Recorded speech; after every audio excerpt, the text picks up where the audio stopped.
Atate nzipeleka tu palibe winanso popanda inu mbuyanga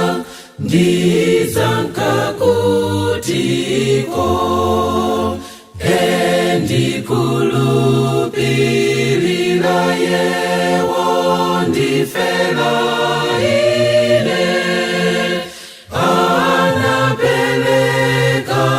mwazike kupulumusane ndikulupila mwanayo ndifuna mpamvuke zoipazanga zonsezo zichose inutu endikulupilira yewo ndifela ine anapeleka mwazike kupulumusane kwa inu mbuye